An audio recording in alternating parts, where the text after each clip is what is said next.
22년 5월 22일 1년 142번째 맞는 날 변함없이 여러분 나트에 나타나는 BIB 방송 지한이 스님입니다. 오늘 또 우리 역사 한번 들켜 보겠습니다. 1906년도 숙명여학교가 개교했습니다. 오래됐습니다. 1906년 4월 고종의 비인 엄귀비가 토지를 시사했고 진명여학교를 세웠습니다.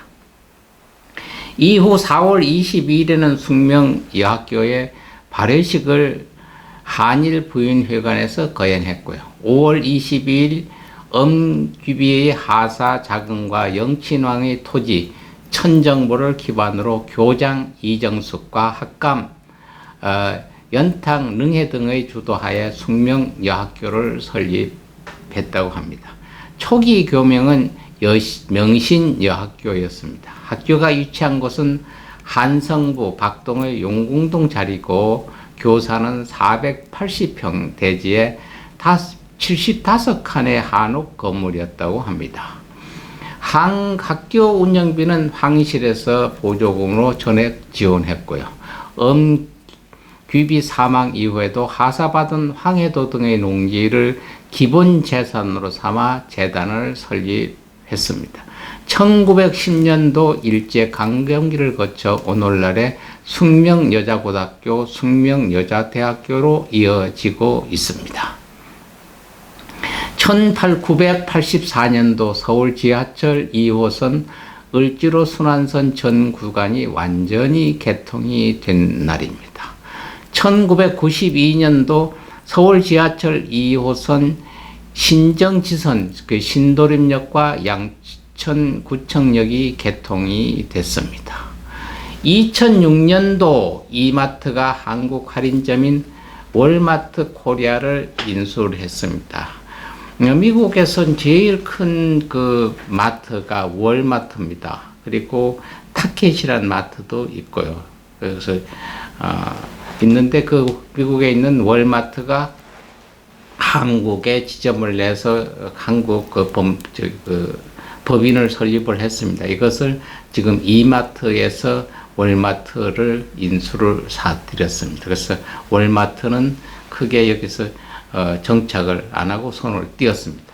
2021년도 서울 지하철 7호선 부평구청역하고 성남역 구간이 개통이 됐습니다.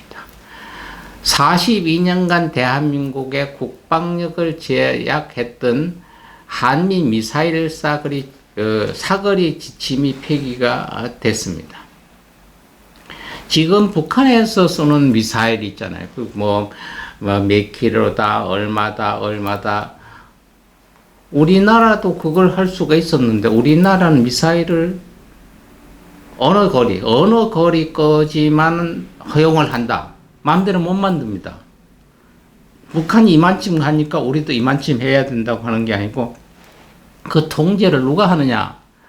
미국에서 북한만 한 게 아니라 대한민국에도 탄도미사일 그 사거리를 얼마 이상을 못하기를 규정했다는 얘기입니다. 그게. 그래서 그 미사일 가드라인이라고 얘기합니다. 그 왜 북한은 이렇게 많이 할 수 있는데 우리는 그렇게 못하느냐? 그게 미국에서 한국에도 누도 얼마 거리까지 못한다 이런 미사일 가드라인이라는 게 있었습니다.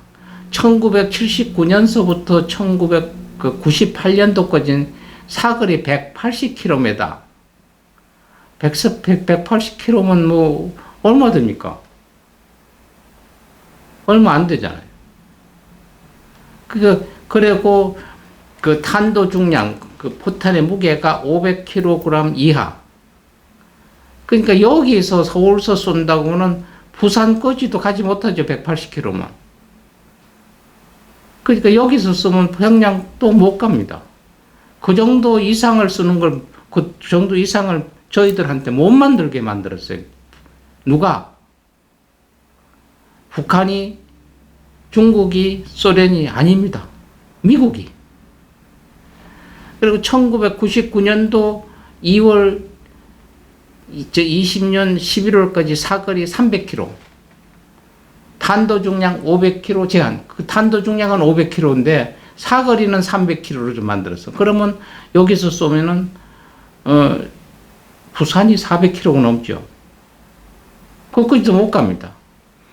그러니까 군사용 탄도미사일 연구, 개발만 사거리 및 중량 무제한 생산은 제한, 민간용 우주 개발세 자체는 연구, 개발과 생산까지도 사거리 무게, 중량, 이게 2011년이니까 지금 22년도, 그러니까 11년 전만, 10년 전만 해도 여기서 쏘면 부산까지도 가지 못하는 그 이상을 만들지 못하게 제한을 했어요. 누가? 미국이. 2012년도 그러면 그때 이게 300km 됐죠. 2012년도서부터 2016년 사계 사거리 800km, 탄도 중량은 계속 500m입니다. 그 다음에 사거리 500km, 탄도 중량 1톤 제한. 사거리 300, 그러니까 사거리 300km를 간다면 탄도 중량을 2톤으로 했고요. 사거리 500km를 간다면 탄도 중량 1톤으로 했고요. 그리고 사거리 800km를 간다면 탄도 중량 500km. 사거리 800km 정도면은 북한도 신우주 정도는 그걸 갈 수가 있습니다. 근데 그 무게 자체는 500km 이하로, 그러니까 탄도 중량이 그 무게가 적으면은 그쪽까지 날아가서 터트려서 그 옆에 퍼져지는 양이 적겠죠. 중량이 적으니까. 이렇게 2016년도까지 또 제한을 이렇게 했어요. 근데 2017년서부터 2021년 작년 4월 달까지 사거리 800km 제한, 탄도 중량은 무제한. 사거리는 800km를 만드는데, 그 다음에 탄도, 그 포탄 무게 장려는 그냥 무제한 뭐 10톤도 좋고 20톤도 좋고 상관이 없다. 이렇게 풀렸었어요. 그랬던 것이 그때 왜 북한은 계속 미사일 쏘잖아요. 쏘는데 이것도 마음 풀어줬던 거예요. 그게 2021년 5월 12일 문재인 대통령이 방미해서 지금 바이든 대통령과 첫 대면 정상을 갔을 때 한국의 미사일 사거리 제한을 완전히 폐지했습니다. 그러니까 작년도 5월 22일이니까 지금 올해가 맞네. 올해 5월 20일.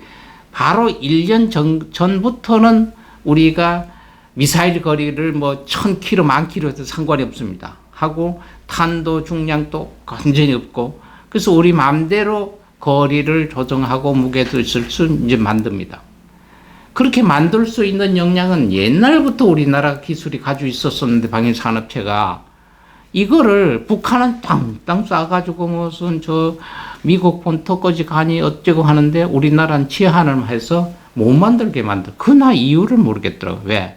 그 이상을 하려고 하면 미국에서 만드는 거 갖다 써라 이겁니다. 너희들은 요만큼 만들고 미국에서야 뭐 매 수천 킬로를 갈 수 있는 탄도미사일이죠. 그러니까 그 이상이 필요한 것은 우리 거 수출해서 사다가 너희들이 설치해라. 그러니까 그전에는 북한 전역에 미사일을 하려면은 우리나라에서는 생산 못하고, 쓰지 못한다면 저희가 모르는데 생산을 못하겠어요. 그러니까 그 이상 걸 뭘 하냐면 거짓다가 장거리 미사일은 800km, 500km 이상짜리는 미국 생산된 거 가서 사다가 우리가 설치를 했다는 얘기예요.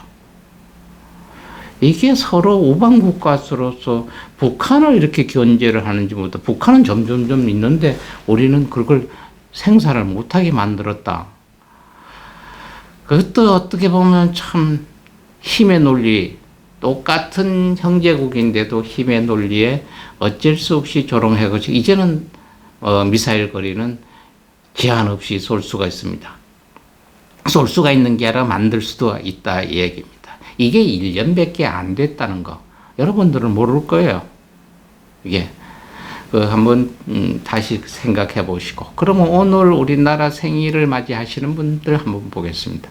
1935년도 명종대왕이 조선 13대 국왕입니다. 1567년도 가셨습니다만 생일이었고요. 그 다음에 1600 1919년도 효종 조선시대 17대 국왕도 오늘입니다. 그래서 조선시대에는 13대 국왕하고 17대 국왕이 태어난 연도는 틀립니다만 생일은 한 날이었다고 봅니다. 독립운동가의 여세병 씨가 1997년도 오늘 생일이고요. 그리고 여러분들이 참 좋아하시는 배우, 제주도 출신이죠. 고두심 배우가 1951년, 나이가 좀 있으시네. 1951년 5월 22일, 제주도 북제주군 제주읍에서 출생했습니다. 제주 여자고등학교 시절 학교를 찾는 배우, 고인이 되신 신성일 씨를 보고, 나도 배우를 해야 되겠다고 해서 꿈을 꿨다고 합니다. 이를 계기로 서울로 상경을 했다고 하고, 이후 무역회사에 입사했다가 1972년도 21살 나이로 MBC 5기 공채 탤런트로 합격해서 데뷔했다고 합니다. 지금까지 수많은 작품을 남겨서 많은 후배 배우들에게 존경받는 선배이자 연예계 전설로 길이 남을 배우로 손꼽히고 있습니다. 종교는 불교이고 불교의 본명은 정각심 고두심입니다. 1953년도 오늘 배우로 유명한 분 있고요. 운동선수로 유명한 분, 축구선수로 유명하신 분 하면 차범근 선수가 1953년도 오늘이 생일이 되겠습니다. 차범근 선수는 대한민국에게 은퇴한 축구 선수로 여러분들 다 알고 있죠. 현재 축구 지도자고 해설가고 평론가로 활동하고 있습니다. 선수 시절 포지션은 공격수였죠. 1980년도 한국인 선수로 최초로 독일의 프로축구 리그인 푸스발 분데스가에서 활약했고요. 다름슈타인, 아인트바흐트, 프랑크푸르트, 바이어 소속으로 여러 소속팀으로 뛰었었죠. 1972년부터 1986년까지 대한민국 축구 국가대표의 주전 공격수로 활약했으며 최다 득점 선수로도 기록되어 있습니다. 그는 두 번의 아시안 게임에 참가해서 1978년도 아시안 게임 축구에서 금메달을 획득하는 데 기여하기도 했고요. 1972년도 에펙 아시안컵 준우승을 차지했고요. 연안차시고 경기도 화정 송산동에서 삼남준 막내로 출생했죠. 이분은 차범근 씨는 아내 오은미 씨와 1977년도 결혼했습니다. 그 오은미 씨와 결혼 스토리는 1976년도 당시 대학교 1학년에 재학 중이던 오은미의 친구는 본인 대신 미팅에 나가달라고 부탁을 했고요. 친구 대타로 미팅에 나와서 차범근과 첫 만남을 가지고 그 계기로 인해서 차범근과 서로 사랑에 빠지게 되었고 연애를 시작했다고 합니다. 보통 드라마에도 이런 일이 가끔 있습니다만 현실로 진짜 이렇게 차범근 씨도 대타로 나온 분하고 이게 결혼을 하게 됐다는 이야기입니다. 그리고 이듬해 1977년도에 바로 결혼을 했고요. 당시 차범근 씨 나이는 25살, 오은미 씨 나이는 24살이었다고 합니다. 결혼 후 가족은 배우자 오은미로부터 딸 1명, 차 하나, 아들 둘, 차둘이 차셋지로 낳았습니다. 그중 장남 차두리는 대를 이어서 대한민국 축구 국가대표로 활약했었고요. 이후 차두리가 임페리얼 팰리 호텔 회장 신철호 장녀 신혜성 씨와 2008년에 결혼해가지고 며느리가 됐으나 이혼으로 가족의 연은 끊어지게 됐습니다. 그리고 차남 차세지 씨가 이름이 참 굴갑니다. 2018년도 배우 한채아 씨와 결혼해가지고 배우 며느리를 맞이했습니다. 여러분 잘 아시잖아요. 한채아 씨, 그 차범근 씨 둘째 며느리입니다. 국가대표로서는 130경기를 출장했고요. 56골을 기록했고요. 한국 선수 최초의 센츄리 클럽에 가입이 됐습니다. 한국 남자 축구 선수 중 역대 최다 A매치 득점 기록도 가지고 있고요. 세계 최연소 센츄리 클럽 가입도 24년 가입이 되어 있고요.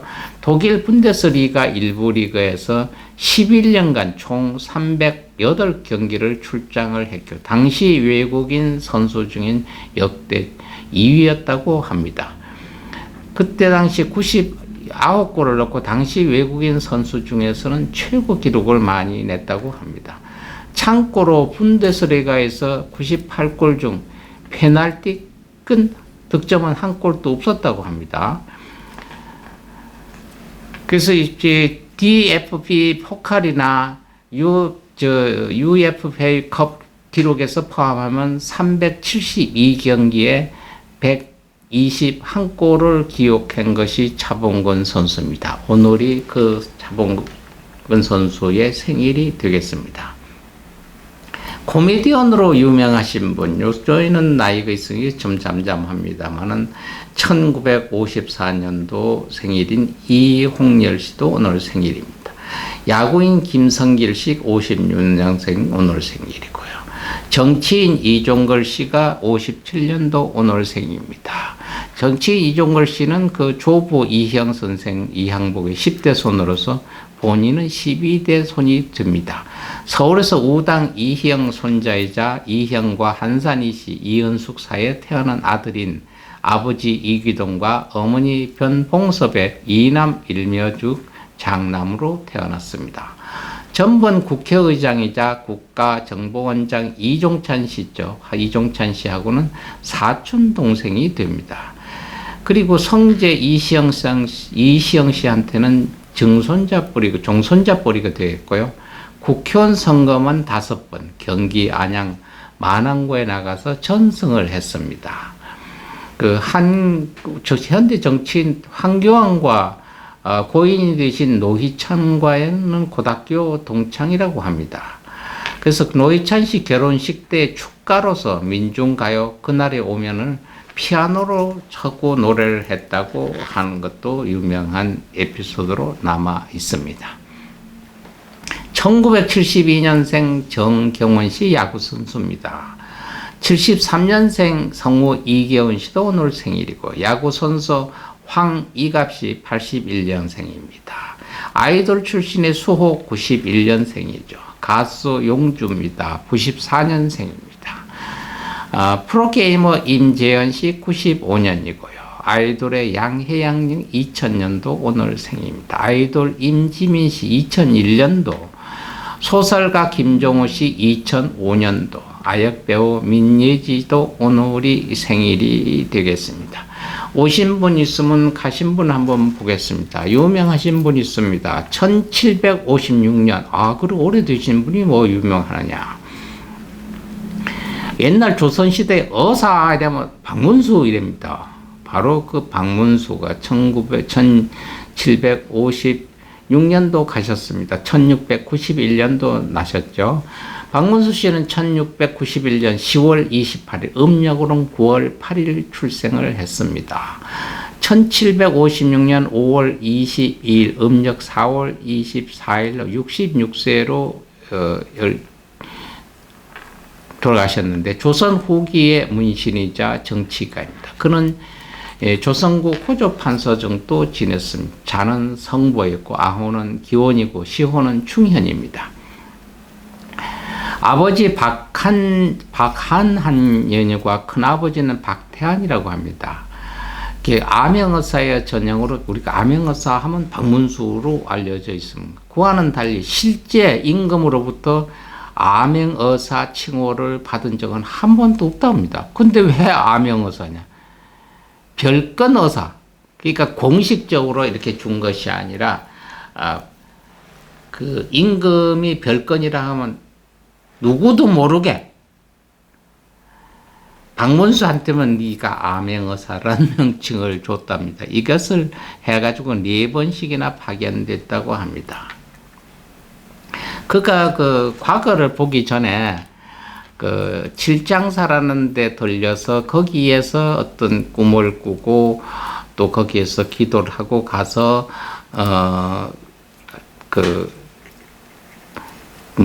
자원급제를 했다고 해서 지금 또 그 칠장사, 경기도 안성시 축산면에 있는 칠장사 있습니다. 지금도 그 칠장사가 있는데 거기서 공부도 하고 거기 있다가 가서 장원 득제를 했다고 해서 지금도 칠장사에는 어떤 취직 시험이나 또 대학 입학 시험에 소원을 빌기 위해서 많은 분들이 지금도 칠장사를 찾는다고 합니다.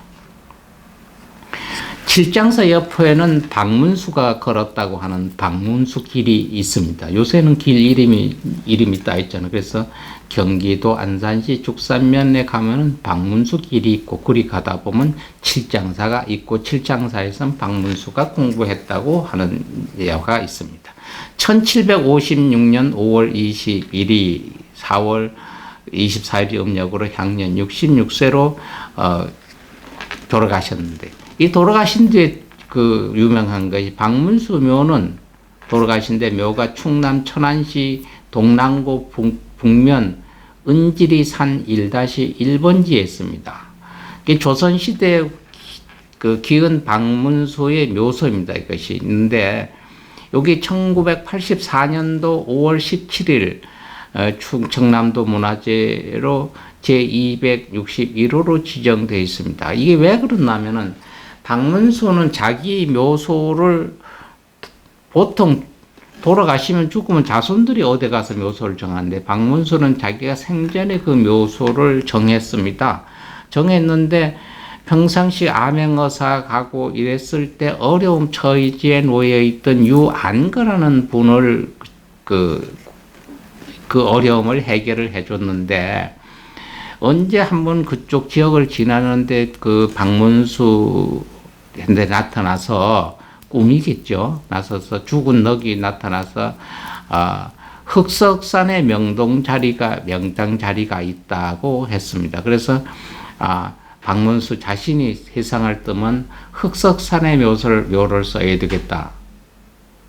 이렇게 생각을 했어요. 그러니까 죽은 그 유안거라는 분이 그 넋이 나타나서 여기에 이 흑석산에 요 자리가 좋은 묘자리입니다를 정해 줬길래 박문수는 내가 죽으면 내가 묻혀야지 하면서 그때 당시는 유명한 직관이 자기 친구가 있는데 불러다가 야 내가 죽으면 여기다가 묘를 써야 되겠네. 흑석산에 가서 여기다 써야 되면 어떻게 했느냐 하니까 야 여기는 엄청 명당으로 좋은 자리다.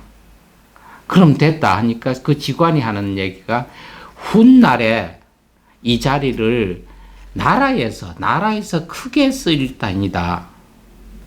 그러니까 네가 여기에 묻히면 아마 그때 나라에서 쓰니까 네가 시신이 옮겨져야 되니까 아예 흑석산 옆에 은석산으로 묘소를 은석산에 좋은 자리가 있으니 내가 정해 줄 테니까 그리 가라. 그래서 은석산에 가니까 묘자리가 있던데 나중에 여기에다 그거는 이제 흑석산은 산 밑입니다. 산에 있는 밑에 평지였었고 또 은석산은 정반대로 흑석산 옆인데 산 위에 정상 정도 가서 있는 거예요. 그래서 이거 뭐 비유도 좋고 하니까 박문수 그러면 내 묘를 여기다 쓰겠다.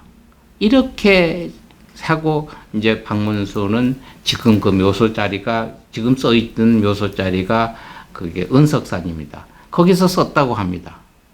그 후에 흑석장 자리 그러니까 박문수가 자리를 잡고 여기다 정해줘서 자기 묘토를 해야 되려고 했던 자리가 지금 어떤 자리냐? 독립기념관 자리입니다. 독립기념관 자리. 그 박문수가 지금 그때 당시 거다 썼으면 옮겨야 되겠죠. 그래서 그때 그 직관이 후일에 나라에서 크게 쓸 자리니까 너희는 옮겨라. 그래서 그 독립기념관에서 자리에서 남쪽으로 봤을 때 우측산에 이렇게 붙어 있는 게 은석산입니다.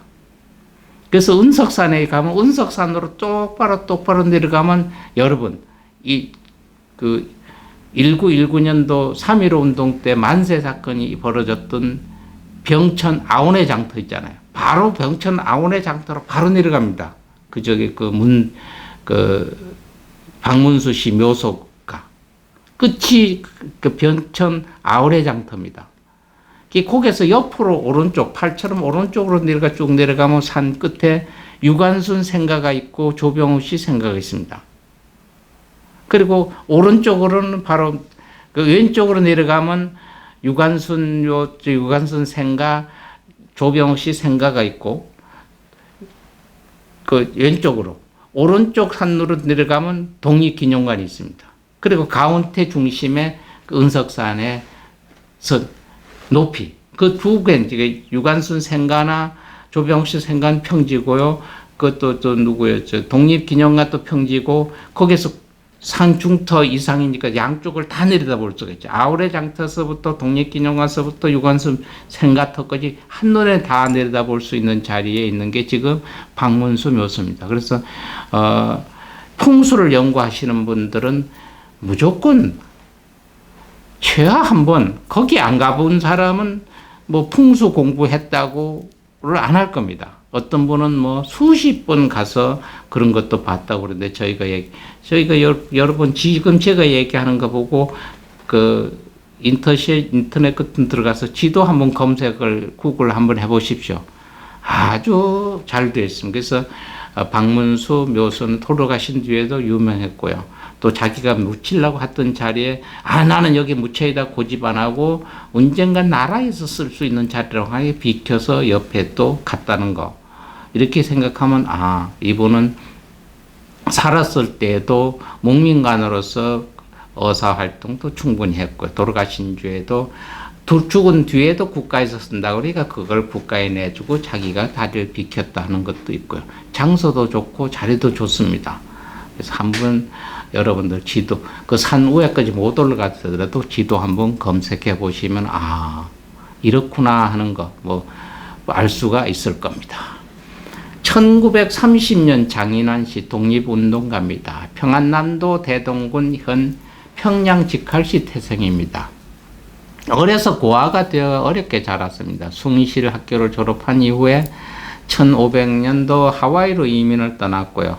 2006년도 샌프란시스코로 이주를 했고요. 이곳에서 대동 보국회 회원으로 활동하던 중 1908년도 친일파 미국인으로서 조선 통감부가 밀착해 있던 더럼 스티븐스의 친일 발언에 격분해서 그를 저격하기로 했습니다. 그러니까 미국인이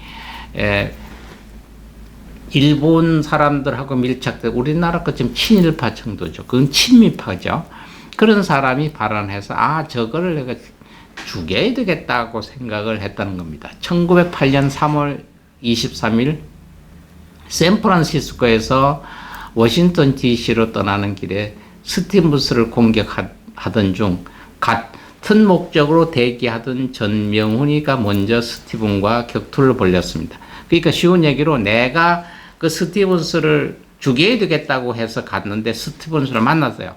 그래서 스티븐스를 공격을 하는데 똑같은 그 목적으로 왔던 전명훈 씨라는 독립운동가가 있어요. 먼저 스티븐스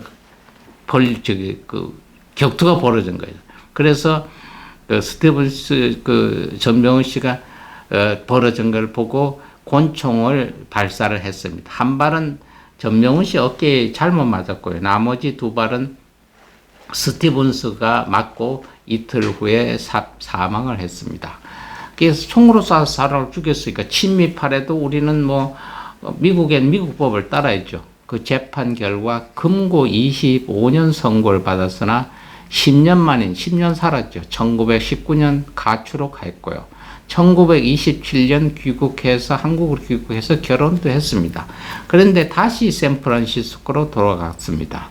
이후 병고에 시달리다가 1930년도 신병도 치료가 안 되고요. 그리고 답답하고 이런 어떤 문제들이 있어서 스스로 자살을 하고 말았던 분이 바로 여러분 오늘이 기일을 맞이하는 장인환 씨입니다.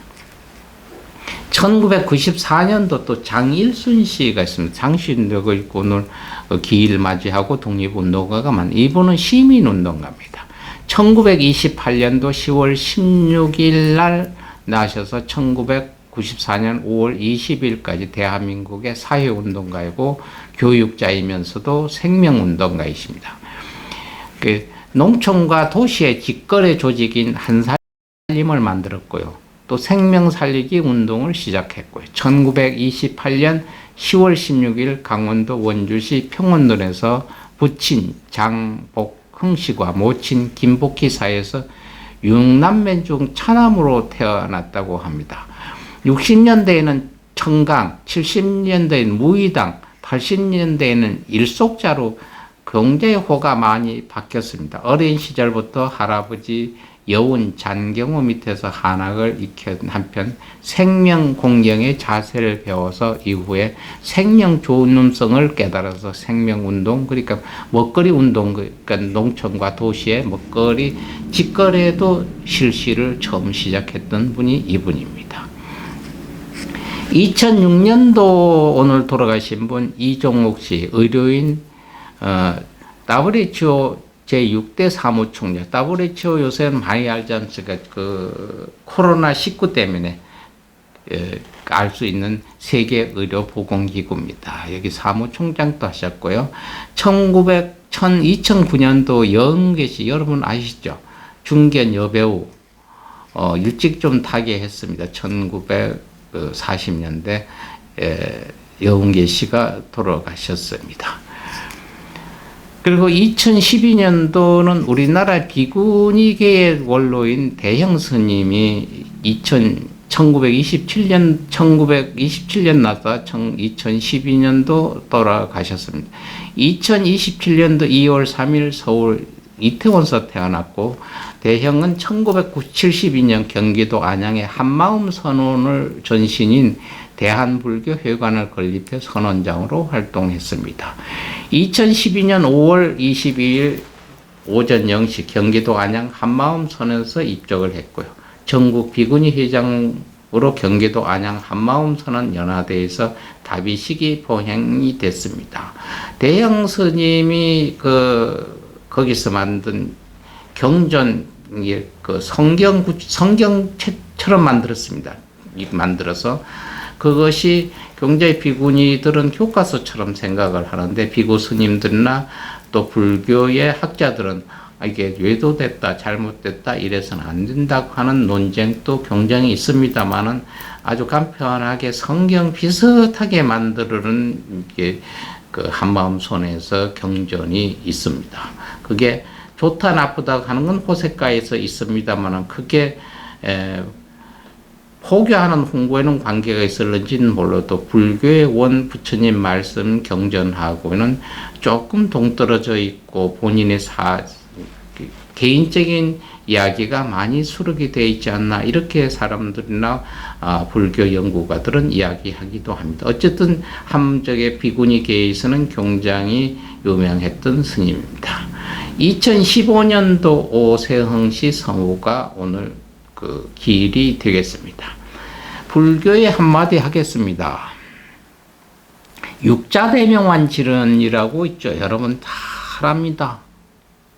그 좋은 걸 알고 팔찌도 만들고 목걸이도 만들면서도 법당이나 가끔 가서 하는지는 모릅니다만 항상 여러분 여기에서 옴마니 밤매옴 옴마니 밤매옴 옴마니 밤매옴 육자대명왕, 모든 대명왕들이 저희를 옹호하고 지켜준다는 아주 유명하고 좋은 진언 놔두고 여러분 그냥 가만히 있으면 안 됩니다. 옴마니 밤매옴 옴마니 밤매옴, 항상 여러분들 시간 있고 여유가 있으시오 멍 때리실 때도 좋습니다. 옴마니 밤매옴 계속 진언 여러분 하시면 좋은 결과 있을 겁니다. 오늘 남은 시간 또 여러분은 즐겁고 좋은 여러분들의 역사를 만나는 나머지 하루 되시기를 바라겠습니다. 또한 내일 여러분 다시 한번 또 찾아뵙겠습니다. 감사합니다, 여러분.